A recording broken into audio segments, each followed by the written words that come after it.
Yeah, I mean, I think both to what Leonie was saying earlier about the globalization of this movement, and what you're saying about privatization, Nicole.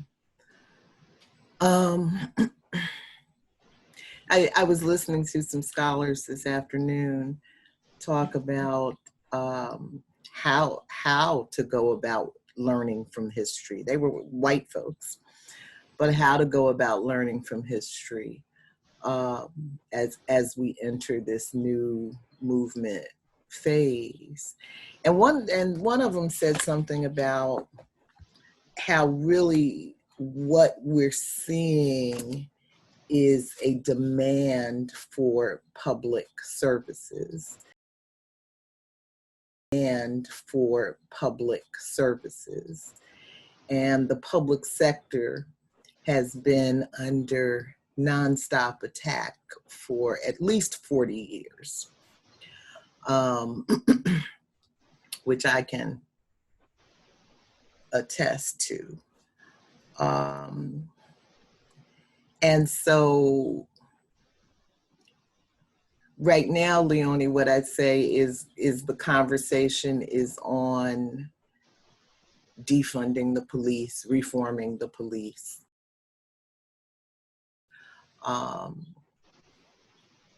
killing Black people. But I think we can be sure that conversation is going to expand and evolve over time to a lot more issues that ultimately may take away from the specific conversation about police interaction with Black people,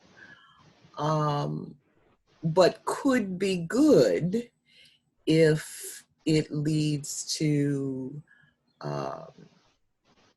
a revaluing of the public sector and a reimagining of the public sector. Yeah.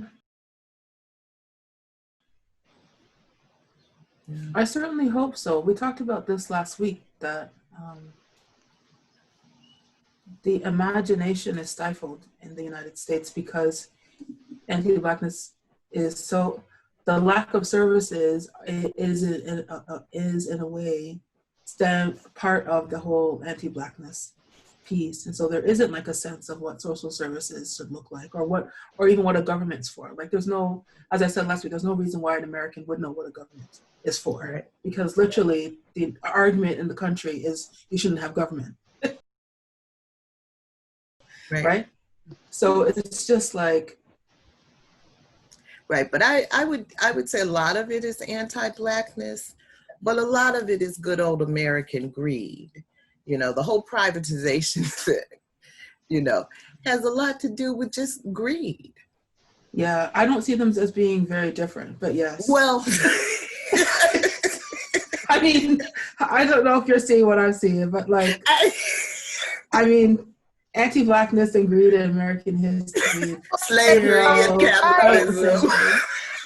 Well. Yeah. By any other name, yes. I think the difference for me is that poor whites are going to become the new Blacks. The second you start thinning out the Blacks, that poor whites become the new Blacks.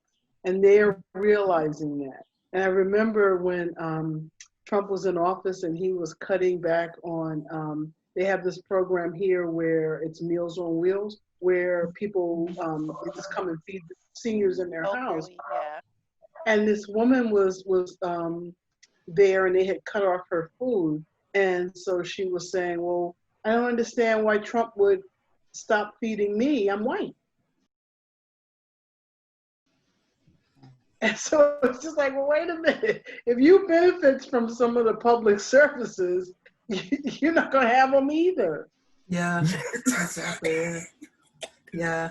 It's just so bizarre. I mean, one of the things it's just,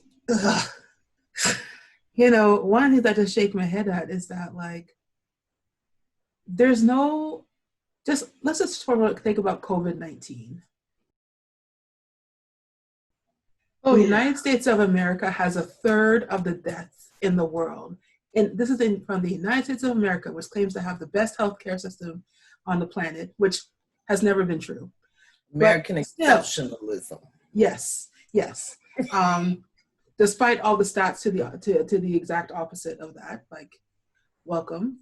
And it's like, there isn't any discussion around how it is that the United States has a third of the deaths in the world for COVID-19, and how that does not match with any idea of exceptionalism.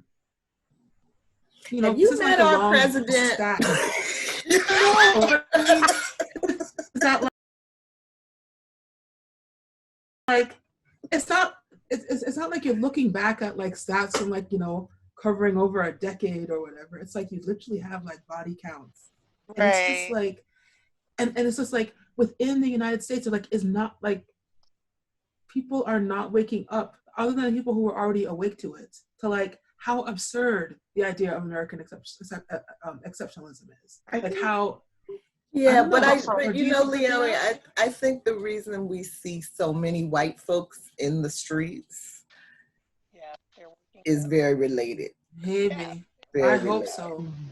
You I know. really hope so. But you know what they say, you know what that expression, when white people get a cold, black people get the flu.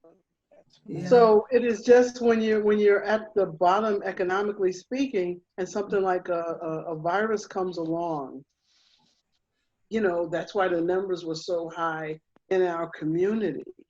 So I just think that in terms of people being woke, I think a lot of people are woke, and everybody who woke up, Leonie, got fired. Anybody who said anything against our president in terms of how we were handling or dealing with the virus, they lost their positions. And so people stopped speaking up. And then everybody held their breath. When we hit 100,000 deaths, everybody held their breath to see if the president would acknowledge it, or even say their names, or mourn, or say something. And this is just such a joke for him, because all he talks about is he's never wearing a mask. And he went to, I forget which city, and the governor said, there, don't come back without a mask. So I just think that had Obama still been president, I think you would have seen some things differently. Not that Obama is the end all be all. I'm not saying that, but he did have an office set up to handle something like this. And Trump was the person who dismantled that.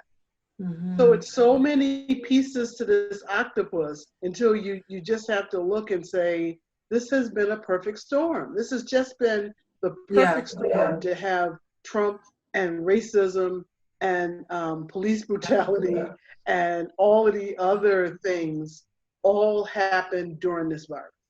Yeah, that's very true. And also, when you say a perfect storm, I'll just say this one thing.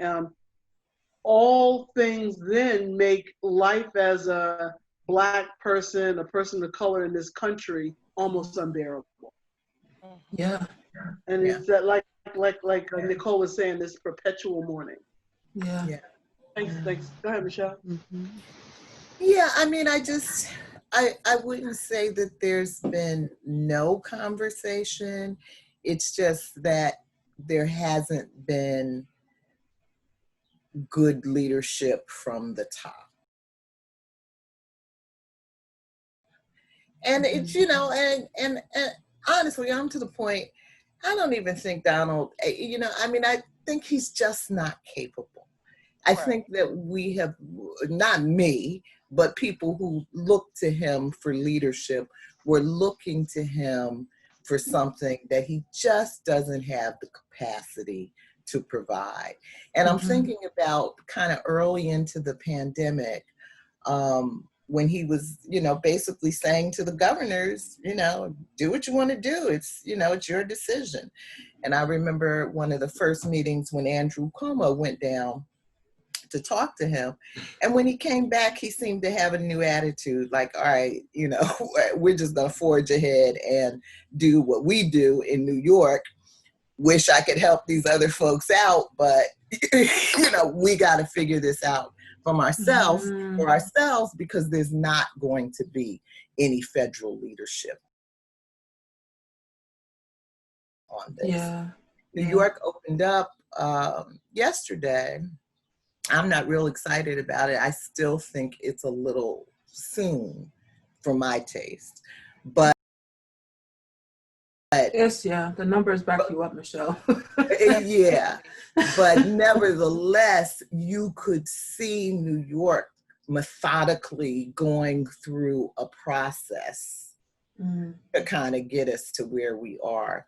In other states, where the numbers are rising, that those governors are Trump supporters. And so that just means there's going to be a lot more death in those states. So I'm just saying, I think there are pockets of awareness and pockets of public discourse, but it has absolutely not been coming from the federal level where it should be. Because this is a global pandemic.